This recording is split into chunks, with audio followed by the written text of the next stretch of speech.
सास बनी समझदार। राधा जी एक आम मध्यम वर्गीय परिवार की मुखिया थी। वे अपने बेटे शुभम और बहू मनीषा के साथ रहती थी। एक बेटी सीमा थी जो कि शादी के बाद अमेरिका में बस गई थी। राधा जी के पति की मृत्यु बहुत पहले ही हो चुकी थी। शुभम और मनीषा की शादी को 5 साल हो गए थे, लेकिन अब तक उनकी कोई संतान नहीं थी। राधा जी की बहू मनीषा भी जॉब करती थी, जो कि राधा जी को बिल्कुल भी नहीं सुहाता था। वे जल्द से जल्द दादी बनना चाहती थी, लेकिन मनीषा और शुभम यह अच्छी तरह से जानते थे कि अभी मनीषा का जॉब करना कितना ज़रूरी था। राधा जी अपने बेटे शुभम से इस बारे में बात करती तो शुभम किसी न किसी बहाने से बात को टाल देता था। इसलिए वे मनीषा को ही परेशान करने के बहाने ढूंढती रहती थी ताकि वह अपनी जॉब छोड़ दे। और अभी कोरोना काल में तो मानो उनके मन की मुराद पूरी हो गई थी। हालांकि वे दिल की बुरी नहीं थी, लेकिन पोते की चाह में वे ना चाहते हुए भी ऐसा कर जाती थी। अपनी हम उम्र सहेलियों को दादी बनते देखकर उनका मन दुखी हो जाता था। उस दिन भी घर में ऐसा ही कुछ हुआ। ऑफिस में काम की वजह से मनीषा देर तक सोती रही और राधा जी को अच्छा खासा मौका मिल गया। ये क्या बहू, अभी तक सो रही हो? पता है सुबह के 10 बज गए हैं। शुभम भी बेचारा कब से उठकर ऑफिस के काम पर लग गया है, और तुम हो कि अभी तक सोई पड़ी हो। चलो अब उठकर सबके लिए चाय नाश्ता बना लो। मुझसे कुछ हो नहीं पाता है, वरना मैं तो तुम्हारे भरोसे कभी ना रहती, खुद ही सब कर लेती। सॉरी माँ जी, वह देर रात तक काम चलता रहा, इसलिए सुबह सुबह ही सो पाई थी, इसलिए समय का पता ही नहीं चला। आप चलिए, मैं अभी जल्दी से आती हूँ। हाँ हाँ ठीक है, मेरा कुछ नहीं, पर शुभम को देख लो, उसे कुछ चाहिए तो नहीं? कब से उठा है बेचारा। हे भगवान, मुझे जल्दी से ठीक कर दे ताकि मैं ही अपने बेटे का ध्यान रख सकूं, राधा जी ने नाटकीय अंदाज में कहा। राधा जी ने अपनी बहू मनीषा को उठाते हुए कहा। मनीषा ने घड़ी देखी तो वाकई 10 बज गए थे। आज उसकी आंख कैसे नहीं खुली। वह जल्दी जल्दी अपने काम निपटाकर हॉल में आई तो शुभम अपने लैपटॉप के साथ ऑफिस के काम कर रहा था। उसने किचन में जाकर चाय नाश्ता बनाया और फिर रात के बर्तन साफ किए और झाड़ू पोछा करके नहाने चली गई। दरअसल कोरोना वायरस की बढ़ती बीमारी की वजह से शहर में पूरी तरह लॉकडाउन किया गया था, इसलिए कामवाली बाई भी नहीं आ रही थी। मनीषा खुद एक इंटरनेशनल कंपनी में काम करती थी। उसका ऑफिस टाइम निश्चित नहीं होता था। अधिकतर उसे रात में देर तक काम करना होता था।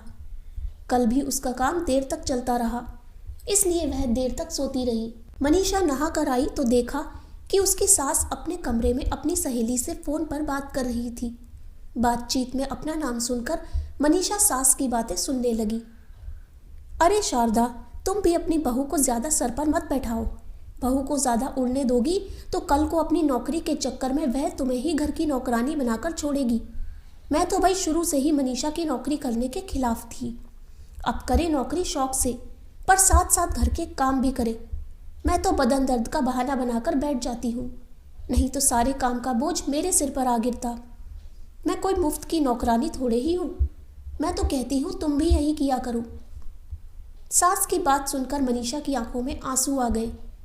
वह जिस सास को बीमार समझकर उनकी दिन रात सेवा करती है, उन्हें एक गिलास तक उठाने नहीं देती है, सारा दिन घर का और रात को ऑफिस का काम करके थकान से चूर होकर भी उफ तक नहीं करती, उसका यह फल मिला है उसे। माना वे मेरी नौकरानी के खिलाफ है, मगर यदि घर की किश्त नहीं होती तो वह भी कभी नौकरी नहीं करती। शुभम का बोझ कम करने के लिए ही तो वह नौकरी कर रही थी।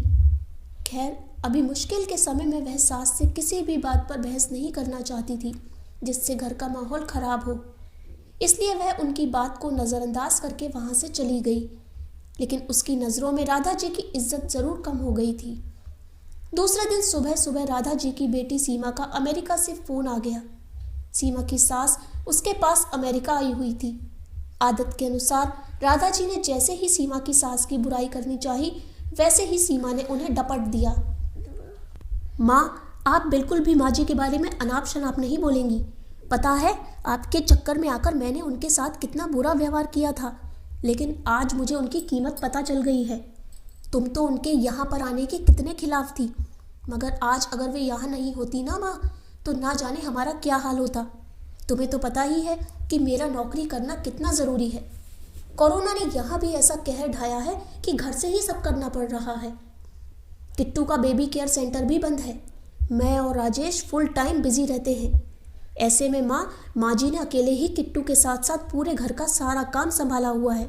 मुझे कुछ भी नहीं करने देती है।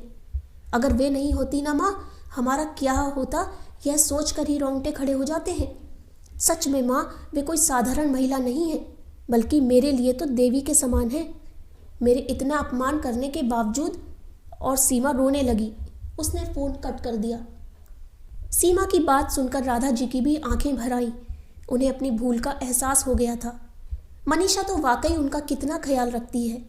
उनकी कड़वी से कड़वी बात कभी बुरा नहीं मानती, उल्टे जवाब भी नहीं देती है। वाकई अभी का समय तो एक दूसरे को हौसला देने का है, सारे गिले शिकवे भुलाकर एक दूसरे की मदद करने का है। तो फिर वे स्वार्थ में कैसे अंधी हो गई थी, इतना कैसे गिर गई थी कि ऐसे मुश्किल समय में अपने ही परिवार की सहायता नहीं कर सकती। उन्होंने उसी समय मनीषा को बुलाकर उसके सिर पर प्यार से हाथ फेरते हुए कहा, मनीषा, आज से घर के कामों की आधी जिम्मेदारी मेरी रहेगी। मैंने आज तक तुम्हें जो भी कहा और किया उसके लिए सॉरी। चलो अब तुम जाकर आराम करो, खाना मैं बना लूँगी। इधर सास का बदला हुआ रूप देखकर मनीषा की भी आंखों में खुशी के आंसू आ गए और अपनी सास के प्रति उसके मन में फिर से पहले वाला सम्मान वापस आ गया था।